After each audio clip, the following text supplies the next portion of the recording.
This has to be one of the most wackiest pit stops in NASCAR I've ever seen. The gas can man left the gas can on top of the deck lid as Kasey Kahne exited his pit stall. Uh-oh, that's not the way it's designed to work, I guarantee you. I've never seen that. Cal said when the sun came out, our car took off, so he's really good right now. Okay. There's the 83 of Kasey Kahne, and you know that it's not very good for your aerodynamics when you got that can sticking out the back end. Well, he's had a tough day on pit road, missed his box on the first stop, but off and away for the 83 of Kahne. Well, I'm sure Sunoco appreciated the extra exposure. You know, they say if you stay around something long enough, you'll see everything. I thought I'd seen it all. Talked about the 83. As you see, there are the top 5 going through your screen. Let's go back to this pit stop. Yeah, check this out. He leaves the can laying up on the deck lid. Look at that, how it rolls around, hooks on that spoiler. Unbelievable. Made one full lap around. That thing will never do that again.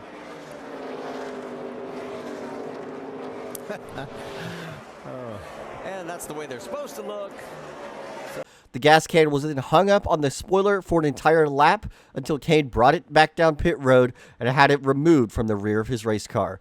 This has to be a very idiotic move by the gas can man, but this is still very, very funny. Chase Brisco will always win the award for what an idiot on trying to win races. He crashed the Coca-Cola 600. He wrecked Denny Hamlin during the 2021 race at Indianapolis. But none will be as stupid as when he dove it in on Tyler Reddick, trying to do an impossible slide job that was never going to work. Oh, don't get White loose. flag's going to wave. 1 lap to go. Sponsored by Credit One Bank. Here it comes. White flag. Still inside. One chance. He lost his nose a little bit on the 8. He's right on him. He's there. This Will could he be go big. for a slide job? He's This is gonna it. slide job There him he right goes. there. He goes. Win for it. Down to the bottom. Slides up into him. Who's going to save it? Neither one. They both spin out. Kyle Busch and Kyle Busch is going to win barely. Steals one. Where after his qualifying lap was complete. Yeah, he ran off down onto the apron. I don't know why he would have done that. As you can see how fortunate he got with that 99 car nearly into the outside wall. He's gotten it back to the pit without further damage, but just really don't understand why you would drive off the road at 190 miles an hour. But maybe we can get a word with Cody and find out what happened. A 4-car jam session that we've been watching for a lap or two has ended up with Kurt Busch in the wall in the number 2. He was racing with Tony Stewart, Greg Biffle, and younger brother Kyle. That was predictable. I mean, these guys were not cutting each other any slack, and they'd been doing it for a number of laps, and it was going to happen sooner or later. This was coming off turn 4. Now, Tony had already passed Kurt a couple of times, and he passed him back, and this time he just didn't. Kurt tried to come up in front of Tony, and he said, we're not having any part of that. Yeah, there was not a lot of give and take right there. Not at all. Tony Stewart comes to pit road, and then Kurt Busch comes in as they're looking at the damage to Stewart's car. Kurt comes up to offer his opinion. And guess what? They got the 2 car parked For the day. Meet me at the Oval office, please. Yeah, it's nothing to play around with there with crew members out there that basically have no protection. Mid-2000s Kurt Busch never had the brightest of ideas, and it all came to fruition during the 2007 Spring Dover race. He and Tony Stewart got together on the racetrack, and he ended up taking his anger out by almost running over one of Tony Stewart's pit crew members when Tony Stewart was in his pit box. Kurt Busch would then be fined and docked points after this incident on the racetrack. This is a horrible look for Kurt Busch and a horrible way to portray yourself on the racetrack. The 2024 season has shown that Cory LaJoie has made multiple mistakes on the racetrack and some boneheaded moves. LaJoie was pushed down on the track by Kyle Busch, and he immediately turned a hard right turn into Kyle Busch's quarter panel, sending Kyle Busch spinning through the grass and collecting multiple cars in this accident. This has to be one of the most boneheaded and stupidest moves that LaJoie has ever done on the racetrack. This sent multiple cars out of the race and the rest of them to the garage. Just idiotic. Big run by some of those cars in the back and around into the field. The 8 of Kyle Busch was the one who went down and came back up. Harrison Burton sliding down. It's very close there. A lot of race cars It's like Ryan got caught up in Reese. this. It looked as though the 8. Then he goes, and then LaJoie trying to get back on the racetrack. That yellow line. High side. Carl Edwards just got his mirrors full. He's a little bit loose off of 2. He's sideways. Carl Edwards is around. And he got turned.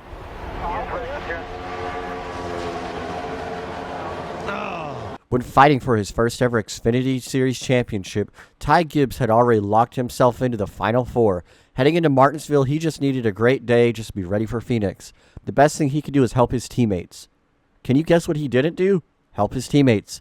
He ended up wrecking Sammy Smith and Brandon Jones for the victory at Martinsville, and this was ultimately the demise of Ty Gibbs' reputation on the racetrack, as the fans booed him insanely after the race. Getting hit on both sides. 3 wide to Gibbs, boys. They're sliding. Sammy Smith slides out of the way. Here comes the 9 of Noah Gragson. The caution comes out before they get to the line. Out front. The white flag one more time around. Jones gets tagged by the 54. Whoa! Ty Gibbs out front. Jones around. Caution comes out. This idiotic move isn't even done by the drivers. In my opinion, whoever put this wall here and designed this racetrack to have a wall like this is the real idiot. This is when Bubba Wallace and Eric Jones made vicious contact with the inside wall at the Charlotte Roval. Oh, man. Let's take a look. He just gets loose and he's nowhere to go. Man. Oh, wow. Far in front of them. Oh, took a peek there around Ryan Newman, and there's no real estate. Oh, man. He again. Holy Toledo. Well, you hit those turtles and you literally fly in the air.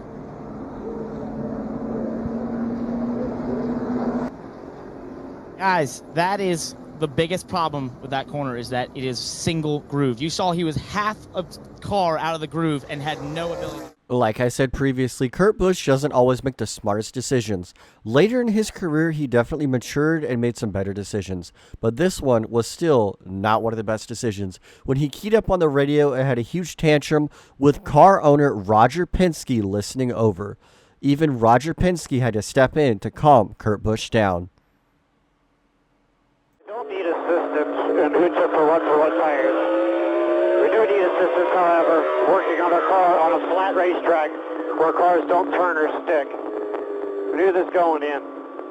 Glad we think we're ready to win this chase. We need to get ready to be not on stage in Vegas again. Got 7 races to go here. Let's keep our head in this thing. 10-4. Let's be positive. I raced this hard for last in my life. This is awesome. Nothing you did there helped. We're going to put some right front packer in it, bud.